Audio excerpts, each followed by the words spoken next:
নমস্কার বন্ধুরা, প্রবেশদার ইউটিউব চ্যানেলে আপনাদের সকলকে স্বাগত। আজকে 30টি জেনারেল নলেজে কোশ্চেন শুরু করা যাক। আজকে প্রথম কোশ্চেন, আলমগীর ও জিন্দা পীর নামে পরিচিত বা অভিহিত করা হতো কাকে?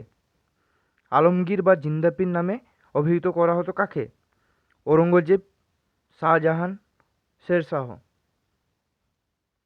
তো এটা সঠিক অ্যান্সার হবে কি? ঔরঙ্গজেবকে বলা হতো জিন্দাবীর বা আলমগীর। পরের প্রশ্ন, পুরন্দরের সন্ধি কত খ্রিস্টাব্দে হয়েছিল? 1665, 1667, 1675। তো পুরন্দরের সন্ধি হয়েছিল 1665 খ্রিস্টাব্দে। পরের কোশ্চেন, রঙ্গিলা বাদশাহ কাকে বলা হতো? আহমদ শাহ, মোহাম্মদ শাহ, নাদির শাহ। তো রঙ্গিলা বাদশাহ বলা হতো কাকে? না, মোহাম্মদ শাহকে বলা হতো রঙ্গিলা বাদশাহ। পরের প্রশ্ন, কার সময়কালে বান্দা বাহাদুর লোহগড়ে প্রথম শিখ রাজধানী স্থাপন করেন? কার সময়কালে বান্দা বাহাদুর লোহগড়ে প্রথম শিখ রাজধানী স্থাপন করে? অপশান, জাহাঙ্গীর শাহ, প্রথম বাহাদুর শাহ, দ্বিতীয় আলম শাহ। এটা সঠিক অ্যান্সার হবে কি? প্রথম বাহাদুর শাহর আমলে বান্দা বাহাদুর লোহগড়ে প্রথম শিখ রাজধানী স্থাপন করে। কে শিখ রাজধানী স্থাপন করে প্রথম? না, বান্দা বাহাদুর। পরের প্রশ্ন, কে কোহিনূর হিরে ও ময়ূর সিংহাসন লুট করে বা লুণ্ঠন করে পারস্যে পালান? আহমদ শাহ, মোহাম্মদ শাহ, নাদির শাহ। তো এটা সঠিক অ্যান্সার হবে নাদির শাহ হচ্ছে কি কোহিনূর হিরে এবং ময়ূর সিংহাসন লুণ্ঠন করে পারস্যে পালান। পরের প্রশ্ন, কে ইস্ট ইন্ডিয়া কোম্পানিকে বাংলা, বিহার, উড়িষ্যার দেওয়ানি অধিকার দেন? দ্বিতীয় শাহ আলম, দ্বিতীয় আকবর, ফারুকসিয়ার। তো দ্বিতীয় শাহ আলম ইস্ট ইন্ডিয়া কোম্পানিকে বাংলা, বিহার, উড়িষ্যার দেওয়ানি অধিকার দেন। পরের প্রশ্ন, কে রাজা রামমোহন রায়কে রাজা উপাধি দিয়েছিলেন? কে রাজা রামমোহন রায়কে রাজা উপাধি দিয়েছিলেন? দ্বিতীয় আকবর, দ্বিতীয় বাহাদুর শাহ, আহমদ শাহ। তো দ্বিতীয় আকবর রাজা রামমোহন রায়কে রাজা উপাধি দিয়েছিলেন। পরের প্রশ্ন, জাফর ছদ্মনামে উর্দু কবিতা লিখতেন কে? জাফর ছদ্মনামে উর্দু কবিতা লিখতেন। অপশন, দ্বিতীয় বাহাদুর শাহ, দ্বিতীয় আকবর, প্রথম বাহাদুর শাহ। তো জাফর ছদ্মনামে হচ্ছে কে উর্দু কবিতা লিখতেন? না, দ্বিতীয় বাহাদুর শাহ। এই দ্বিতীয় বাহাদুর শাহ হচ্ছে মহাবিদ্রোহে অংশ নিয়েছিলেন। 1857 সালে যে মহাবিদ্রোহ হয়েছিল সেটাতে হচ্ছে দ্বিতীয় বাহাদুর শাহ অংশ নিয়েছিলেন। পরের প্রশ্ন, পাদশাহনামা বা বাদশাহনামা এর রচয়িতা কে? অপশন, মির্জা মোহাম্মদ কাজিম, আব্দুল হামিদ লাহোরি, মোল্লা মোহাম্মদ কাজিম।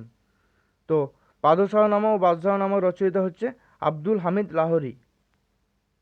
পরের প্রশ্ন, লাহোরের বাদশাহী মন্দির লাহোরের বাদশাহী মসজিদ লাহোরের বাদশাহী মসজিদ স্থাপন করেন কে? শাহজাহান, শেরশাহ, ঔরঙ্গজেব। তো লাহোরের বাদশাহী যে মসজিদ সেটা স্থাপন করেছিল কে? না, ঔরঙ্গজেব। পরের প্রশ্ন, হিন্দু নারীদের সতীদাহ প্রথা কোন মুঘল সম্রাটের রাজত্বকালে নিষিদ্ধ হয়? হিন্দু নারীদের যে সতীদাহ প্রথা ছিল কোন মুঘল সম্রাটের রাজত্বকালে নিষিদ্ধ হয়েছিল? জাহাঙ্গীর, শাহজাহান, আকবর। তো এটা সঠিক অ্যান্সার হবে কি? আকবরের সময়কালে হচ্ছে কি হয়েছিল? না, হিন্দু নারীদের সতীদাহ প্রথা নিষিদ্ধ হয়েছিল।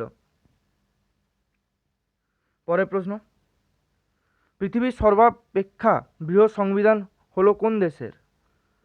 England, Bharat, America. তো ভারতের সংবিধান হচ্ছে সর্বাপেক্ষা বৃহৎ সংবিধান পৃথিবীর মধ্যে। পরের প্রশ্ন, মূল সংবিধানে কটি মৌলিক অধিকার স্বীকৃত ছিল? মূল সংবিধানে কটি মৌলিক অধিকার স্বীকৃত ছিল? 6টি, 7টি, 8টি। তো মূল সংবিধানে ছিল হচ্ছে 7টি আর বর্তমানে আছে 6টি। এটা হচ্ছে বর্তমানে আছে 6টি। যখন সংবিধান রচনা হয়েছিল তখন ছিল 7টি। পরের প্রশ্ন, ভারতের নাগরিকত্ব আইন কত সালে পাস হয়? 1954, 1955, 1956। তো ভারতের নাগরিকত্ব আইন পাস হয়েছিল 1955 সালে। পরের প্রশ্ন, আইনের কাছে সমান, আইনের কাছে সমান এটি কোন অনুচ্ছেদে বলা হয়েছে? আইনের কাছে সমান, এটা কোটেশনের মধ্যে, এটা কোন অনুচ্ছেদে বলা হয়েছে? 14 নম্বর অনুচ্ছেদে, 15 নম্বর অনুচ্ছেদে, 16 নম্বর অনুচ্ছেদে। তো এটা সঠিক অ্যান্সার হচ্ছে কি 14 নম্বর অনুচ্ছেদে বলা হয়েছে যে আইনের কাছে সমান। পরের প্রশ্ন, স্বাধীনতার অধিকার সংবিধানে কোন অনুচ্ছেদে বলা রয়েছে? 19 নম্বর, 18 নম্বর, 17 নম্বর। তো এটা সঠিক অ্যান্সার হবে 19 নম্বর। 17 নম্বর হচ্ছে অস্পৃশ্যতা দূরীকরণ। পরের প্রশ্ন, আন্দামান ও নিকোবর দ্বীপপুঞ্জ যে হাইকোর্ট রয়েছে সেটা কোথায় অবস্থিত? অর্থাৎ আন্দামান নিকোবরের দ্বীপপুঞ্জে যে হাইকোর্ট সেটা কোথায় অবস্থিত? কলকাতা, দিল্লি, মুম্বাই। তো এটা সঠিক অ্যান্সার হবে কি কলকাতা। আন্দামান নিকোবর দ্বীপপুঞ্জের যে হাইকোর্ট ব্যবস্থা সেটা হচ্ছে কলকাতাতে হয়। পরের প্রশ্ন, জারণ হলো ইলেকট্রন ত্যাগ, ইলেকট্রন গ্রহণ, প্রোটন গ্রহণ। তো জারণ হলো কি? জারণ হলো ইলেকট্রন ত্যাগ। পরের প্রশ্ন, একটি বিজারক হলো এমন একটি বস্তু যা ইলেকট্রন গ্রহণ করে, ইলেকট্রন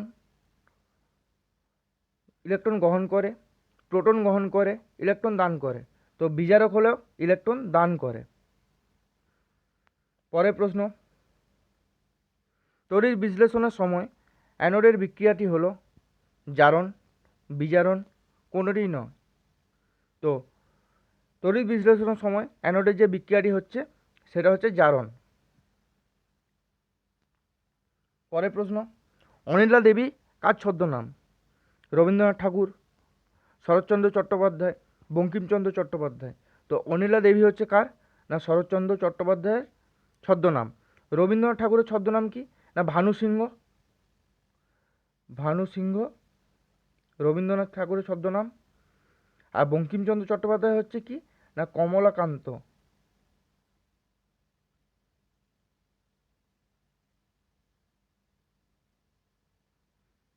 পরের প্রশ্ন, সাবমোচন ও চিত্রাঙ্গদা কাব্য নাটকটি কার লেখা? রবীন্দ্রনাথ ঠাকুর, বিভূতিভূষণ বন্দ্যোপাধ্যায়, ঈশ্বরচন্দ্র বিদ্যাসাগর। তো সাবমোচন ও চিত্রাঙ্গদা যে কাব্য নাটকটি আছে সেটা হচ্ছে রবীন্দ্রনাথ ঠাকুরের লেখা।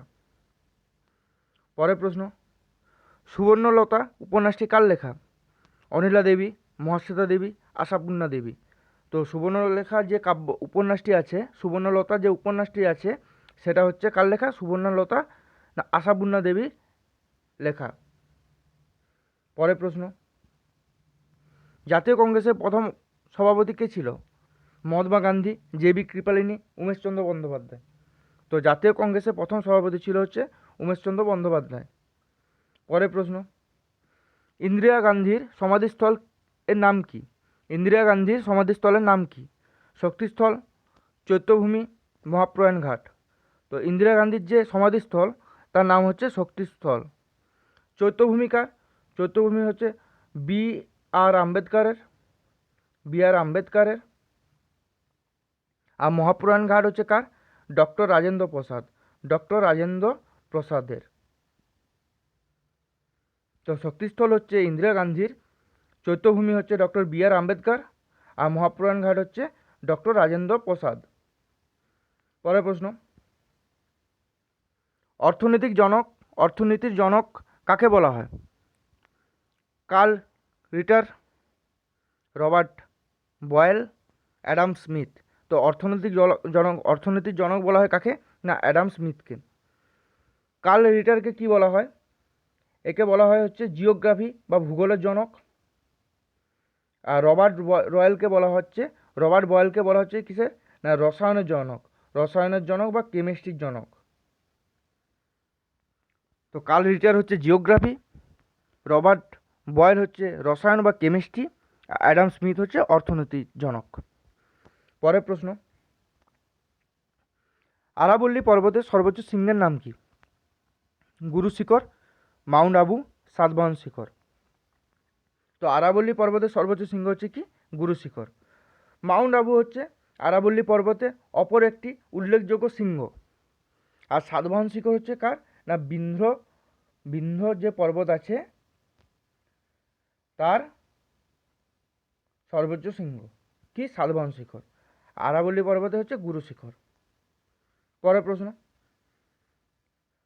ধোঁয়াধার জলপ্রপাত কোন নদীর উপর গড়ে উঠেছে? ধোঁয়াধার জলপ্রপাত কোন নদীর উপর গড়ে উঠেছে? নর্মদা, শরাবতী আর বারাহি। তো ধোঁয়াধার জলপ্রপাত গড়ে উঠেছে নর্মদা নদীর উপর। শরাবতী নদীর উপর যোগ জলপ্রপাত বা গেরোসপ্পা জলপ্রপাত, যোগ জলপ্রপাত, গেরোসপ্পা জলপ্রপাত বা মহাত্মা গান্ধী, তিনটা হচ্ছে একই নাম। যোগ জলপ্রপাত, গেরোসপ্পা জলপ্রপাত, মহাত্মা গান্ধী জলপ্রপাত, এটা হচ্ছে তিনটায় একটাই জলপ্রপাত, বিভিন্ন রকম নাম আছে। এইটা গড়ে উঠেছে শরাবতী নদীর উপর। আর বারাহি নদীর উপর ভারতের সর্বোচ্চ জলপ্রপাত কুঞ্চিকল গড়ে উঠেছে কার উপর? না বারাহি নদীর উপর। পরের প্রশ্ন, আরাবল্লী পর্বত ও বিন্ধ্য পর্বতের মাঝে রয়েছে কোন মালভূমি? মালব মালভূমি, ছোটনাগপুর মালভূমি, রেওয়া মালভূমি। তো আরাবল্লী পর্বত ও বিন্ধ্য পর্বতের মাঝে রয়েছে মালব মালভূমি। ছোটনাগপুর মালভূমির সর্বোচ্চ শৃঙ্গের নাম কি? না পরেশনাথ।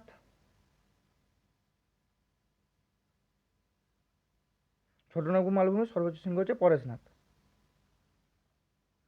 আজকে লাস্ট প্রশ্ন, সিমলিপাল অভয়ারণ্য কোন রাজ্যে অবস্থিত? বিহার, ঝাড়খণ্ড, উড়িষ্যা। না সিমলিপাল অভয়ারণ্য হচ্ছে উড়িষ্যাতে অবস্থিত।